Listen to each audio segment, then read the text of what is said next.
National old pension restoration United front દ્વારા જૂની pension યોજના માટે ફરી લડત શરૂ કરવામાં આવી છે અને કર્મચારીઓએ કલેક્ટરાલયે પહોંચી આવેદનપત્ર આપી ઉગ્ર રજૂઆતો કરી હતી, જેમાં વકીલો સહિતનાઓ પણ જોડાયા હતા. National old pension restoration united ફ્રન્ટના નેજા હેઠળ જૂની પેન્શન યોજનાની માંગ સાથે સુરત કલેક્ટરને આવેદનપત્ર આપવામાં આવ્યું હતું.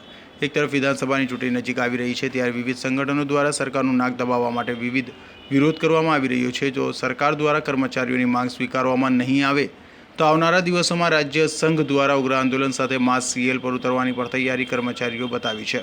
સાથે હડતાલની પણ ચીમકી ઉચ્ચારી છે. વિવિધ સંઘ, નિગમ તેમજ તાલુકા ઘટક મંડળના સમર્થનને વિરોધ શરૂ કરાયો છે. બી ચૌહાણ સુરત કોર્ટમાં છું.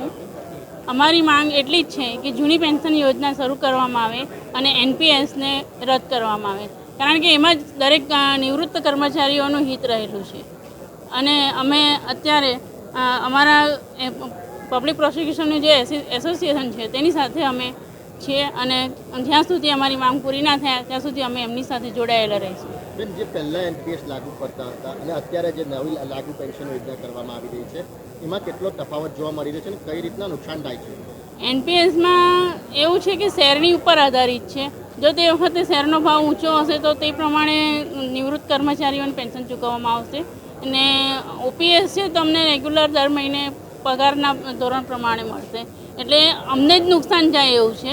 એટલા માટે અમારે ઓલ્ડ પેન્શન યોજના જોઈની માંગ છે. જૂની પેન્શન યોજના પુનઃ દાખલ કરવાની માંગ સાથે કલેક્ટરને આવેદનપત્ર આપવા મોટી સંખ્યામાં કર્મચારીઓ જોડાયા હતા. સસેટા સાથે અઝર કુરેશી.